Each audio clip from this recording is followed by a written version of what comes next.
Okay, now that the whole reveal season and the showcases for the summer are over, now we can have a chance to look back and see if the games that were announced or the games that got release dates set in stone. And have you seen the dates of these games? It started as a meme with the state of play and how so many games that were on the state of play seemed to be going to the September window. But then we got Summer Game Fest and the Xbox Game Showcase, and pretty much everything that is not going to 2027 is releasing between August and October. If you look after the 29th of October, which is the last major release we have so far, there's nothing, absolutely nothing, except the big mountain in the middle of November. So I started thinking, like, by all companies trying to move away from GTA 6 release date, they might be doing themselves a disservice. Because now we have, around the 27th of August, all the way to the 29th of October, we have like 15 games. From middle size all the way to AAA first-party games. Although there are only a few that compete with the same audience exactly, that's not to say there isn't crossover between them. I'm someone that plays a lot of different genres of video games. So I thought we could go over the games that had been slotted for that release window, see which one directly compete with each other, and how they probably are going to cannibalize each other in an attempt to avoid fighting GTA 6. They might just ruin their sales for everybody. So we can go over it. Now, before we go over the games, I want to make this, so I want to point something so you understand where I'm coming from with this argument. This is a studio. This is from last year, around September, October of last year, but there is no reason to believe that anything has changed. In fact, I would say it probably was this year. More than 60% of US game players only buy 2 games or less per year. You need to keep that in mind. Also, only 4% buy more than 1 game a month. So, according to the data, 18% of players in the US buy a new video game about once every 6 months, while 12% buy one once a year. The survey also found that 33% of players buy a new game less often than once per year. 33%, a third of the sample they picked, bought less than 1 game a year. Now, GTA 6 is that game that, okay, yeah, I'm gonna buy it anyway because it's GTA 6. Now, on the other end of the scale, 22% of players buy a new game around once every 3 months, with 10% saying they buy one roughly every month. So, even without the 4% that buys more than 1 game a month, only 10% on average buy 1 game a month. So, with those numbers in mind, we can go to August. Now, I wanted to start it, we're going to go in order. I wanted to start it with one that you probably think, oh yeah, but I mean, that one is not that big. And I would agree. But it's still a game that has a lot of brand, which is Star Wars Zero Company. There is a lot of things against it in order to be like a massive mainstream hit. It's not going to be because, well, it's a tactical game. Star Wars is not the healthiest brand right now, but it's still Star Wars. This came out the 27th of August. For me, under normal circumstances, I would most likely buy it because I love tactical games and I love Star Wars. But because only 6 days after there is one massive game, I'm probably not going to buy it if I have to choose. I'll just wait it out. On the same day, and this one, again, not so big, this is just a remaster collection, which is Metal Gear Solid Master Collection Volume 2. I do have the first one. I think it's a great collection. I'm a massive fan of Metal Gear. I played Metal Gear Solid on the PS1 when I was little. That is, again, something that I would buy, considering I do have the first one. But once again, not gonna do it when it's packed so close to the rest of the games. These are relatively minor releases, and even if you want to go further back in the month, to the beginning of the month, you have one that could potentially be big, which is Beast of Reincarnation. This comes at August the 4th. 2 days later, you have the Marvel Tokon, the Fighting Souls, which is the fighting game. We saw it in the State of Play. Or was it in the Summer Game Fest. I don't know. They're all in a blur right now. I don't even know which announcement is from where.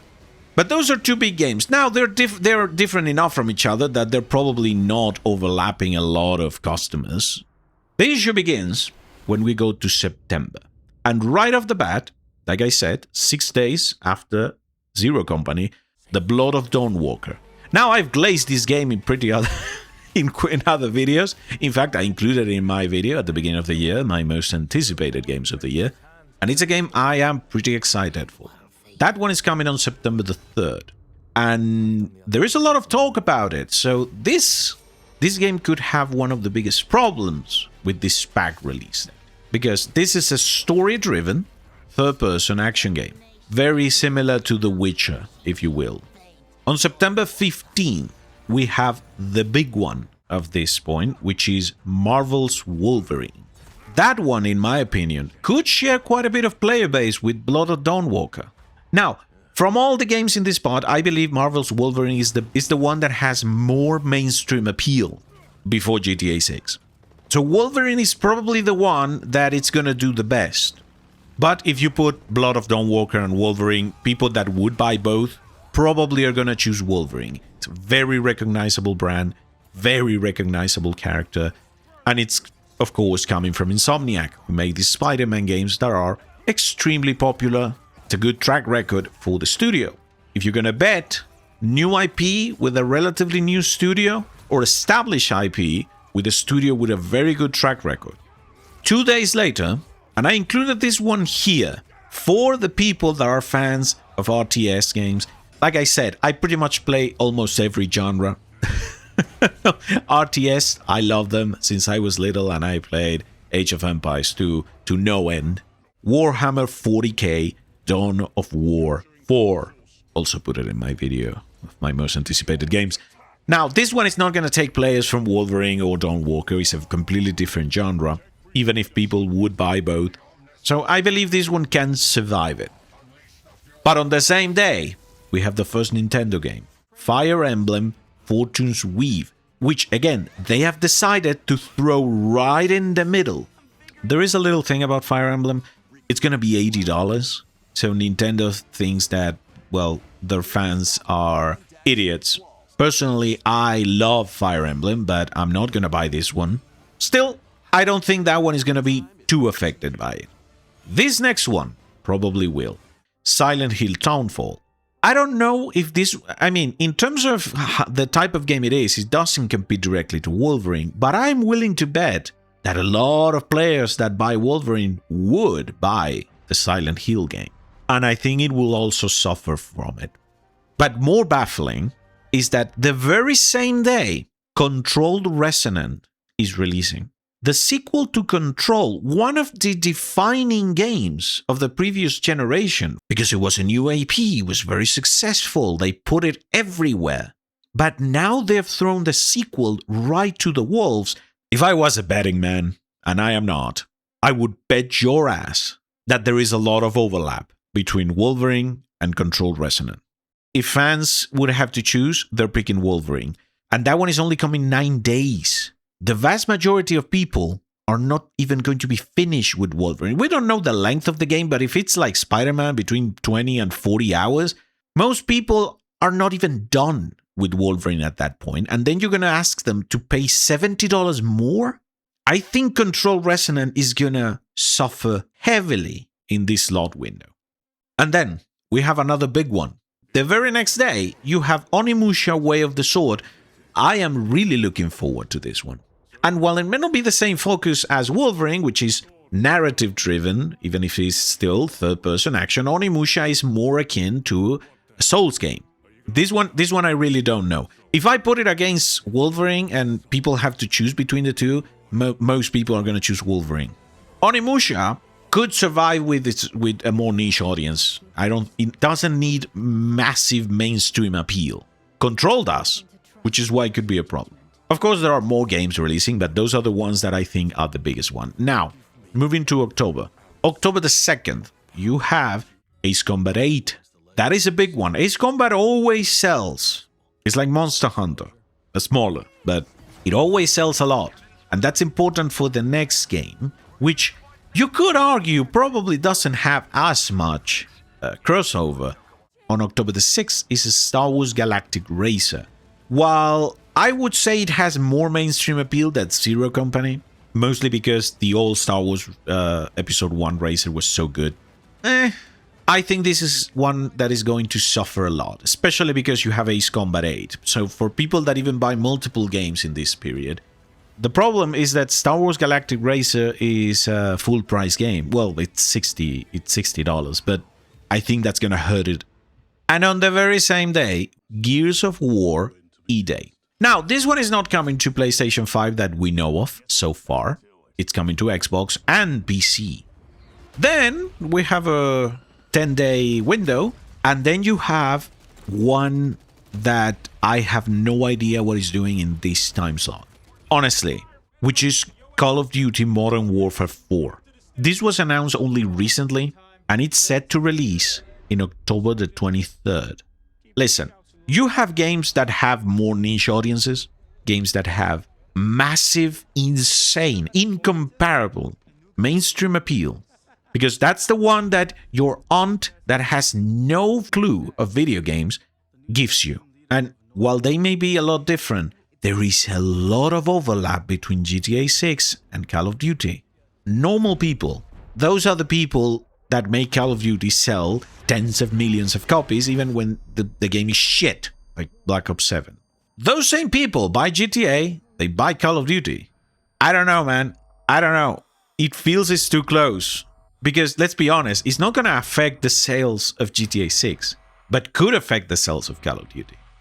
Now, there is still one more game whose director came out and said that they don't care about GTA 6, which is my most anticipated game of the year, Phantom Blade Zero.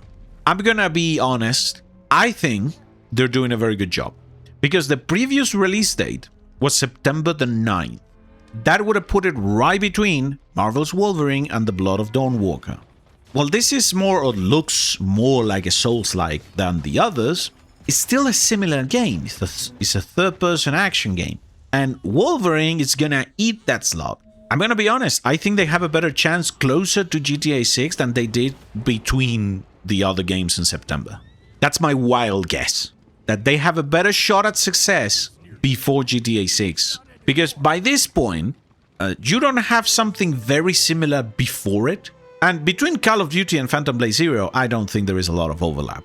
Because the people that buy Phantom Blade Zero, they could as well buy Call of Duty, but what I'm trying to say, most likely, most people that buy Call of Duty every year, most likely are not buying Phantom Blade Zero, new IP by a Chinese studio. I think it has a better chance. GTA 6 has that monstrous, massive mainstream appeal. That's what makes it so big, because it attracts normies and attracts hardcore gamers. Everyone wants to play. However, Phantom Blade Zero, I think it looks so damn good. From what I've seen, that people that tried it during Summer Game Fest, they say it's amazing. So I think it can hold its own. So yeah, that's pretty much all the big games that are coming right before. But they're so closely packed together that my guess would be that Wolverine is gonna do well. Because, well, we make fun of how Jean Grey looks. We make fun of the female character designs. We can make fun about a lot of it, but the truth is Wolverine looks sick. And it's from Insomniac, which, even if the story of Spider-Man 2 is considerably worse than the first, the game is still amazingly fun to play. So I think this one is going to do pretty well. But I think it's going to drag Dawnwalker, Control, and Silent Hill. I'm willing to guess then Control Resonant is going to underperform. Maybe Silent Hill. I find it very interesting, this time period, because we're going to see how players split. Because there is a certain amount of players, and these companies are probably expecting normal results, normal sales. I think we're going to see a lot of nasty surprises for the industry these few months. Now, going back to the study, like we said, the majority of gamers, 2 games or less per year. The industry tends to move on pretty quickly. We focus on the sales, and then we move on to the next thing. But you need to keep in mind, there is a lot of year behind these releases. This is the top best-selling games of 2026 so far in the US. This is as of May 26th. Top-selling games. You have Minecraft. You have Tomodachi Life. Again, Nintendo. Nintendo kind of lives in its own bubble. Arc Raiders. Cheaper game. Call of Duty Black Ops 7, because this is what I mean with massive mainstream appeal. Black Ops 7 is not a good Call of Duty game, and so long after release, it's still number 7 into the most selling games of this year. NBA 2K26, yes, of course, because fans of sports games, you know how it feels. You buy it every year with barely any changes, but if they're happy, I'm happy. WWE 20K26, they use the same picture. Pokemon Pokopia. This is a new game. Yes, it's a Pokemon game. I haven't played it, and from what I've seen, it's pretty good. But it's still it's a cozy. These games tend to be very popular. Number 3, MLB The Show. MLB The Show 26. Number 2, Crimson Desert, which at the time I'm recording this, it has passed 6 million copies sold. That's a big chunk of change. And number 1, Resident Evil Requiem. Like I said, Resident Evil, massive mainstream appeal, has surpassed 7 million copies sold. What I'm trying to say is that a lot of people have already bought these games this year. So that percentage that doesn't buy a lot of games per year, they probably are gonna buy either Call of Duty and maybe Marvel's Wolverine. What about the rest of the games? Those people, and of course, GTA 6. But what can we say? Even I think that Marvel's Wolverine is going to sell less than it could have. Even if it's going to be the big winner out of all these games that are releasing. I don't know. It's a very, very interesting time. I'm really looking forward to see how the actual players, well, split their time. Because honestly, I don't expect more than, 5? Maybe 10% to buy more than 3 of all those games so closely packed together. That's all without counting GTA 6, of course. It's going to be interesting. At the end of the day, the industry, in the fear, in their panicking of GTA 6, might have shot themselves on the foot. Now, I wouldn't be surprised if some of these games get delayed. Like Fable, for example. Fable was supposed to come out on 2026, but it was delayed all the way to 2027. I think it was February 23rd. Potentially some others will. Now, one thing to keep in mind, these are all games that I've mentioned so far with solid release dates. But there is still other games slotted for 2026 without a release date. You have Duskbloods, which was a complete disappointment in the Nintendo Direct because they didn't show shit. And they put a trailer to tell you that they're essentially running a closed beta, like a network test, without even a date for the network test. And it's still supposedly coming on 2026. They said that we want to release it in 2026. That's the plan. When that one is coming, I don't want to guess on how successful it can be, because I thought Night Rain was not going to be very successful. And FromSoft fans showed up, and a lot of other people. But it's multi-platform. This one is a Switch exclusive, so I don't know. I wouldn't be surprised if it gets delayed to next year. Another big one, another of my most anticipated games, Lords of the Fallen 2, which I recently made a video about, is still coming in 2026. When? Because we're running out of time. Either you slot it in October, which is still a gamble, and because this is a lot of overlap. Now you have Phantom Blade Zero on the 29th. I would argue shares a lot of players with Phantom Blade Zero, myself included. I would certainly have a tough time choosing. And if you put them in like a 2-week window, I'm not buying both. So I don't know. They could risk it and put it after GTA 6 and put it on December. But I think that's a big gamble. Maybe at the beginning of October you could slot it in. Unless you can push it all the way to July or something, like the end of July. If you can push it to like the end of July, I think it's going to clear all this mess. But I think if it was coming so soon, they would have already announced it.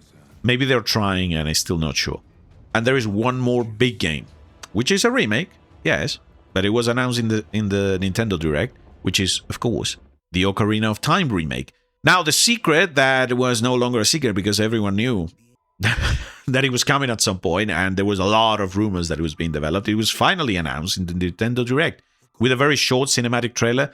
For what little they showed, I'm surprised that they said it was coming this year, but apparently it is. And that's it. That's the biggest games we have, and they are all very close together. So now I'm genuinely curious. Let me know in the comments, out of all this, of all that time period, which one are you going to buy? Are you going to buy GTA 6? Maybe you don't care and you don't want to play GTA 6 on release. Then which one of these games? Which one would you buy? Like, realistically, which one are you going to buy? And which one you would buy if you would spend more money? Let me know in the comments below. If you're still here, thank you for making it to this point. Hope you enjoyed the video. Leave a like if you like the video, subscribe, and I'll see you guys in the next one. Bye-bye.